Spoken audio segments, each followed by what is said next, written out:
집중호우 피해 상황이 속속 집계되고 있습니다. 오늘도 추가로 파악된 교회와 성도들의 피해 상황을 전해드립니다. 한국장로교 총연합회가 한국교회의 다음 세대 감소와 관련해 총회 소속 교단들의 다음 세대 전략을 듣는 정책 간담회를 진행했습니다. 기독교 변증가인 C.S. 루이스와 무신론자인 프로이트가 만난다는 상상을 기반으로 한 연극 라스트 세션에서 신의 존재에 대해 뜨거운 논쟁이 펼쳐졌습니다. 대한예수교장로회 통합총회가 18일 제108회 총회 부총회장 후보 등록을 마쳤습니다. 한국교회 봉사단이 17일 폴란드 카토비체 난민 캠프에 머물고 있는 우크라이나 난민에게 음식과 학용품 등을 전달했다고 밝혔습니다.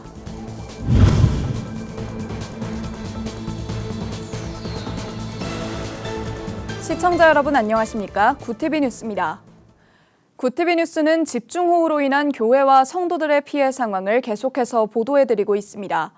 폭우가 쏟아진 충청 경북 지역 교회들의 피해 소식이 접수되자 한국교회 주요 교단들도 피해 규모를 파악하고 지원에 나섰는데요. 알려진 대로 피해는 주로 농어촌 교회에 집중됐습니다. 보도에 김혜인 기자입니다.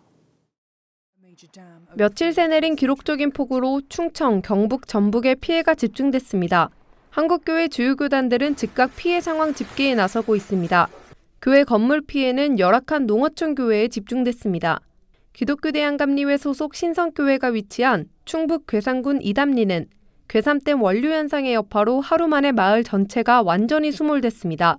뻘이 이제 강에서 넘쳐 들어와서 마당을 다 덮었고 계단 위쪽으로 물이 다 차 올라와서 교회는 물이 좀 들어가서 저희가 바닥을 다 닦아냈고요. 바닥으로 이제 물이 다 들어왔어요.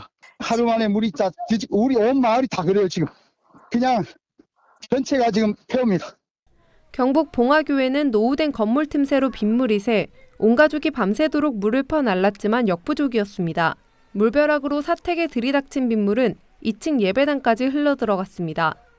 예배당의 뒤쪽 의자편 있는 쪽에 물이 새고 성가대 쪽 앞쪽으로 강대상 밑에 있는 앞쪽에 피아노하고 의자가 있는데 거기에도 이제 비가 샜더라고요. 그래서 성도님들하고 같이 닦아내고 또 그 자리에서 또 전기로 물이 새나 점검하느라고 물이 아직도 새니까 비닐이 아직 걷지를 못했고 또 지금 막 비가 오고 있거든요. 원체 건물이 오래되고 높다 보니까 2천만 원 견적을 일단 그렇게 내주시더라고요. 봉화교회는 1996년에 지어진 건물에 들어선 미자립교회로 지원금을 받아 수리한 지 1년 만에 무용지물이 돼 망연자실한 상태입니다.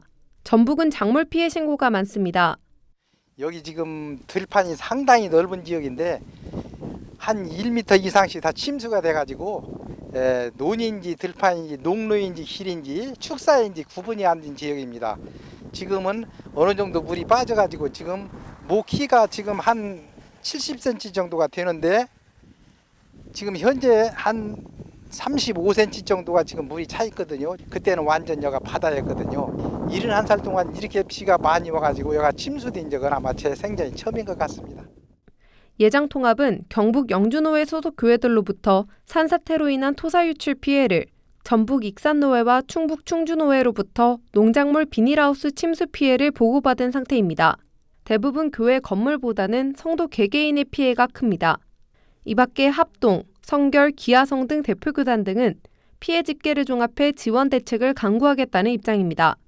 구티비도 교회와 성도들의 피해 소식을 제보받고 있습니다. 제보 내용은 뉴스와 생방송 기도 프로그램 달리다 곰을 통해 방송되며 구티비는 피해를 입은 현장에 실질적인 도움이 전달되도록 천사 지원 프로젝트를 운영합니다. 구티비 뉴스 김혜인입니다. 다음 세대 감소는 한 교회만의 문제가 아닌 한국교회 전체가 직면한 문제입니다. 이에 한국장로교 총연합회는 17일 소속 교단과 함께 각 총회의 다음 세대 사업과 정책을 공유하고 해법을 모색하는 자리를 마련했는데요. 어떤 내용이 논의됐는지 장정훈 기자가 취재했습니다. 한국교회의 다음 세대는 꾸준히 감소하는 모습을 보이고 있습니다. 장로교 대표교단 중 하나인 대한예수교장로회 통합은 10년 만에 학령 인구가 26% 감소했습니다. 아이들을 교육하는 주일학교 운영도 축소하면서 42%가 줄었습니다. 한 교단만의 문제는 아닙니다. 예장 고신 역시 유아유치부가 코로나 팬데믹 2년간 40%가 감소하며 한국교회 전체가 다음 세대 위기를 실감하고 있습니다. 한국장로교총연합회는 감소하는 교회 다음 세대의 부흥과 성장을 위해 교회 학교 관련 소속 교단들의 사업과 정책을 공유하는 자리를 마련했습니다. 한장총 정서영 대표회장은 한국교회가 세상에 왜곡된 가치가 아닌 그리스도의 신앙을 전달하는 교육기관으로 거듭나길 바란다고 전했습니다.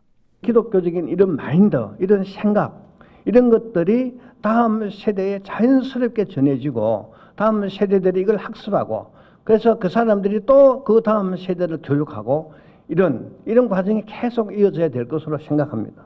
이날 발제는 대한예수교장로회 통합합동고신의 다음 세대 관련 임원들이 맡아 진행했습니다. 새 교단은 다음 세대의 교육 부흥을 위해 교회와 가정이 연계된 신앙교육의 중요성을 강조했습니다. 교회와 학교, 삶과 신앙이 분리되며 무너진 신앙의 영역을 가정이 채워야 한다는 겁니다. 학습자들이, 학생들이, 어린이들이 삶에 머무는 전 공간에서 교육이 이루어질 수 있도록 구성해야 할 것입니다. 교단 내 통일된 교육정책 수립 기관의 필요성도 제시됐습니다. 여러 부서가 교육 관련 사업을 분담해 정책이 중첩되고 교육 데이터의 활용 부분에도 문제가 발생한다는 이유에서입니다. 그러면서 통합된 체계가 교육 예산을 활용하는 데에도 큰 이점이 있을 것이라고 강조했습니다.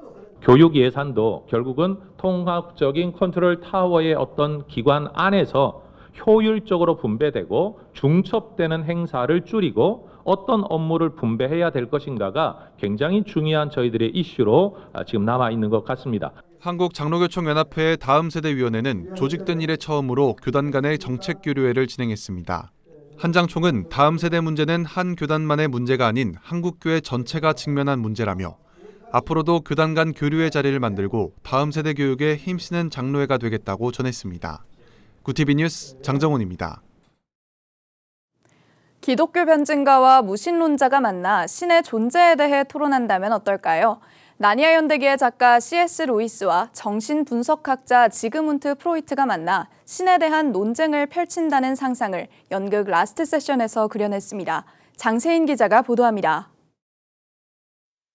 나니아 연대기의 작가이자 기독교 변증가인 C.S. 루이스와 대표적 무신론자인 정신분석학의 대가 지그문트 프로이트가 만나 토론을 한다면 어떨까?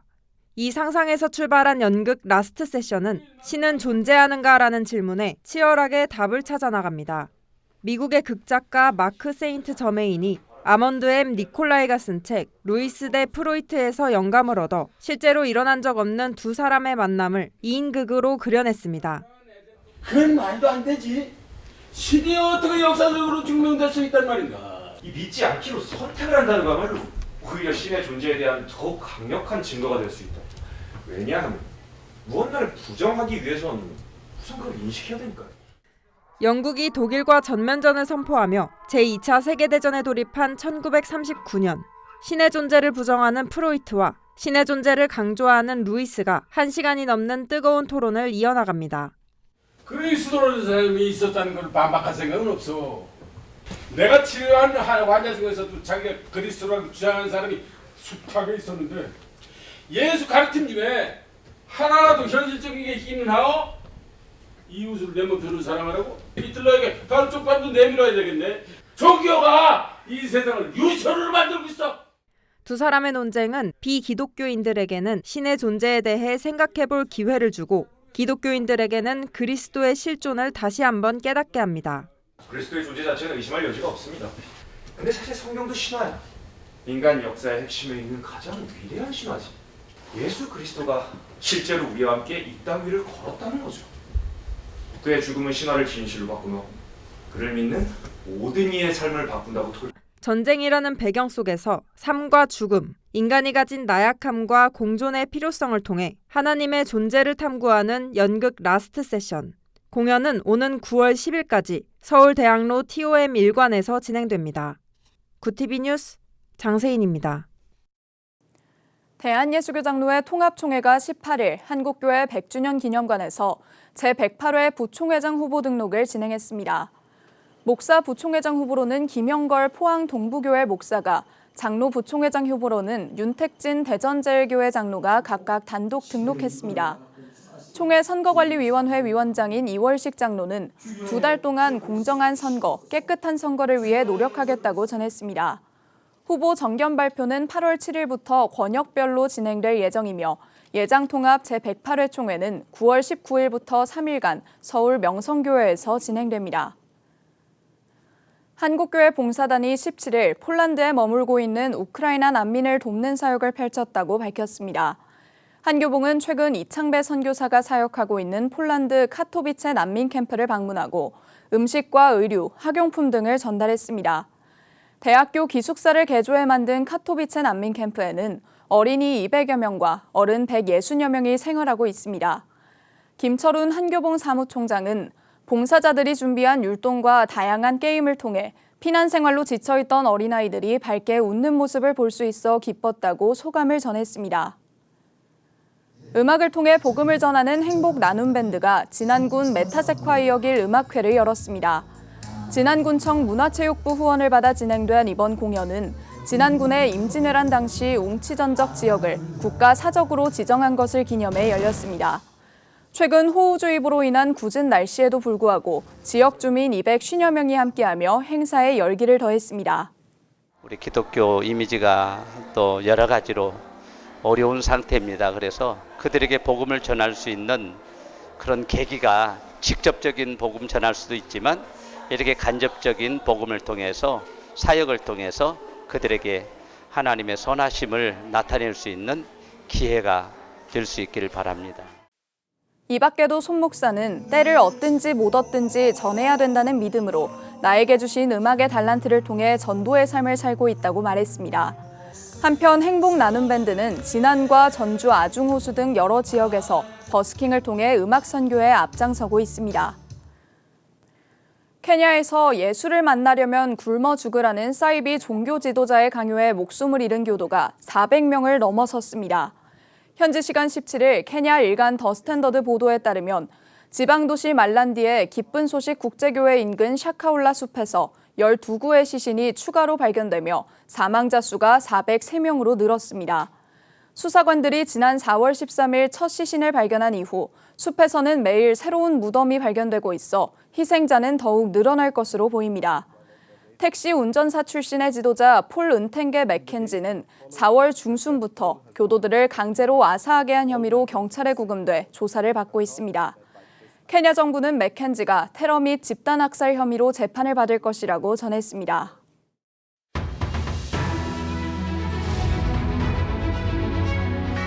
오늘의 이슈 포커스입니다. 지난 15일 폭우에 따른 침수로 인명피해가 발생한 충북 청주시 오송읍의 지하차도 참사와 관련해 사고 발생 전 이미 2건의 112 신고가 있었다는 사실이 확인됐습니다. 국무조정실은 17일 이 같은 내용을 언급하며 오송읍 궁평 2 지하차도 참사의 원인을 규명하는 감찰에 착수했다고 밝혔습니다.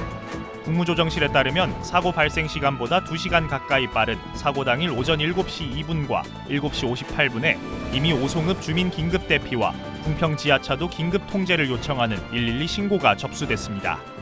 국무조정실은 교통통제가 적시에 이뤄지지 않은 이유를 밝히기 위해 경찰과 소방, 지자체의 안전조치 내역 등을 살펴볼 방침입니다. 앞으로 자녀가 2명인 가구의 영유아도 연령 제한 없이 어린이집 입소의 우선순위를 받을 수 있습니다. 보건복지부는 이러한 내용을 담은 영유아 보육법 시행규칙 일부 개정령을 18일 공포하며 오는 10월부터 시행하겠다고 밝혔습니다. 현재까지 어린이집 입소 1순위가 되는 다자녀 항목의 기준은 자녀가 3명인 가구의 영유아 또는 만 8세 이하나 초등학교 2학년 이하인 자녀가 2명 이상인 경우였습니다. 이번 개정으로 2자녀 가구 영유아에 대한 연령 제한이 사라지면서 아이가 2명인 가정 역시 3자녀 이상 가구와 동일한 조건으로 보육 우선 제공 대상에 포함됩니다. 영아 살해와 유기범 처벌 수위를 일반 살인과 유기범 수준으로 강화한 형법 개정안이 18일 국회 본회의를 통과했습니다. 개정안은 영아 살해죄와 영아 유기죄를 폐지해 앞으로는 영아 살해, 유기에 대해 각각 일반 살인죄, 유기죄와 같은 처벌 규정을 적용받도록 하는 것이 주된 골자입니다. 개정안은 공포일로부터 6개월 뒤에 시행될 예정입니다. 우리 형법에 영아 살해와 유기 관련 규정이 개정된 건 1953년 9월 형법 제정 이후 70년 만에 처음입니다. 정부가 매주 전국 해수욕장에 방사능 조사를 실시한다고 밝혔습니다. 박성훈 해양수산부 차관은 18일 후쿠시마 오염수 방류 관련 1일 브리핑에서 이번 주부터 매주 해수욕장 방사능 조사를 실시하며 분석이 완료되는 대로 1일 브리핑을 통해 순차적으로 결과를 밝히겠다고 말했습니다. 해양 방사 등 정기 조사는 기존 92개 정점에 108개를 추가해 총 200개 정점을 조사합니다.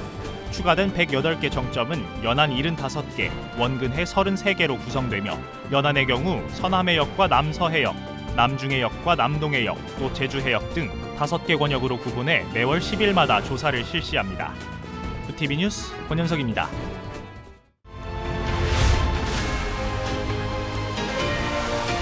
구TV 월드와이드입니다. 블라디미르 푸틴 러시아 대통령이 최근 발생한 크림대교에 대한 공격과 관련해 우크라이나를 향한 보복을 예고했습니다.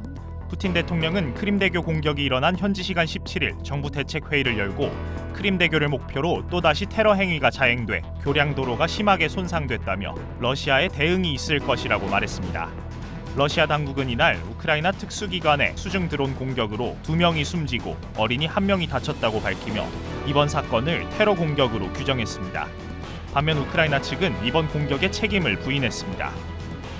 2차 세계대전 당시 생체 실험 등을 자행한 것으로 악명 높은 일본 731 부대의 조직 구성과 부대원 명단이 담긴 공식 문서가 발견됐습니다. 17일 교도통신에 따르면 해당 문서는 1940년 일본 관동군의 조직 개편 당시 작성된 것으로 부대 구성부터 부대원의 이름, 계급 등의 정보까지 담긴 것으로 확인됐습니다. 문서를 발견한 메이지 가쿠인 대학 국제평화연구소 마스노 세이야 연구원은 누가 어떤 식으로 부대에 관여했고 전후에 어떻게 살았는지 밝힐 자료가 될 것이라고 말했습니다. 올해 상반기 북한의 유조선 출입이 늘어나면서 최대 126만 배럴의 유류가 북한에 반입됐을 것이란 추측이 나왔습니다.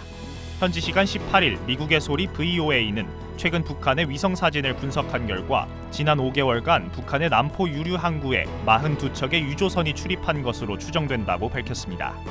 전문가들에 따르면 유조선 한 척에 실을 수 있는 유류는 약 10,000배럴에서 30,000배럴이며 VOA는 이 같은 기준을 적용해 북한에 42만에서 최대 126만 배럴의 유류가 반입됐다고 추산했습니다. 현재 북한의 정제유 수입 한도는 유엔의 대북 제재를 통해 연간 50만 배럴로 제한돼 있어 북한이 이를 위반했을 가능성이 크다는 지적이 나오고 있습니다. 러시아가 전쟁 중에도 우크라이나의 농산물이 흑해를 통해 수출되도록 보장한 흑해 곡물 협정에 대해 사실상 종료를 선언했습니다. 드미트리 페스코프 크렘린궁 대변인은 현지 시간 18일 흑해 곡물 협정은 오늘부터 효력이 없다고 말했습니다. 다만 대러 제재 완화 등 러시아 관련 사항이 이행되는 즉시 협정에 복귀할 것이라며 여지를 남겼습니다. 한편 협정이 만료되면서 저개발국을 중심으로 식량 위기가 고조될 거란 우려가 커지고 있습니다. 이와 관련해 볼로디미르 젤렌스키 우크라이나 대통령은 식량 공급 안정을 위해 유엔과 협력하기로 했다고 밝히며 러시아의 이번 결정은 세계 식량 시장을 불안정하게 만들려는 또 다른 시도라고 비판했습니다. 구TV 뉴스 권현석입니다.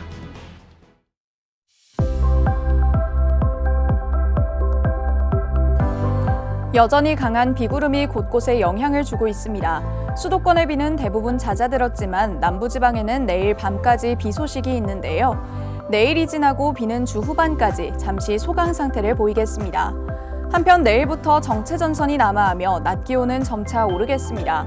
습도가 높아 체감 온도는 더 높을 수 있으니 건강관리에 힘써주시기 바랍니다. 이어서 전국 날씨입니다. 내일 한낮 최고 기온은 서울 33도, 대전 32도, 강릉 28도가 예상됩니다. 남부지방의 경우 대구 31도, 광주 32도, 부산은 28도를 보이겠습니다. 날씨였습니다. 집중호우로 긴급 대피했던 이재민 중 아직 귀가하지 못한 인원이 3,800가구, 5,700여 명에 달하는 것으로 알려졌습니다. 피해를 입은 당사자로선 삶의 터전을 잃어버렸다는 상실감이 클 텐데요. 이들을 진심으로 위로하고 돕기 위한 관심이 그 어느 때보다 필요합니다. 빠른 복구와 함께 일상으로 조속히 돌아갈 수 있도록 구TV가 함께하겠습니다. 피해를 입으신 분들이나 이웃 주민들의 제보를 부탁드립니다. 이상으로 뉴스를 마칩니다. 함께해 주신 여러분 고맙습니다.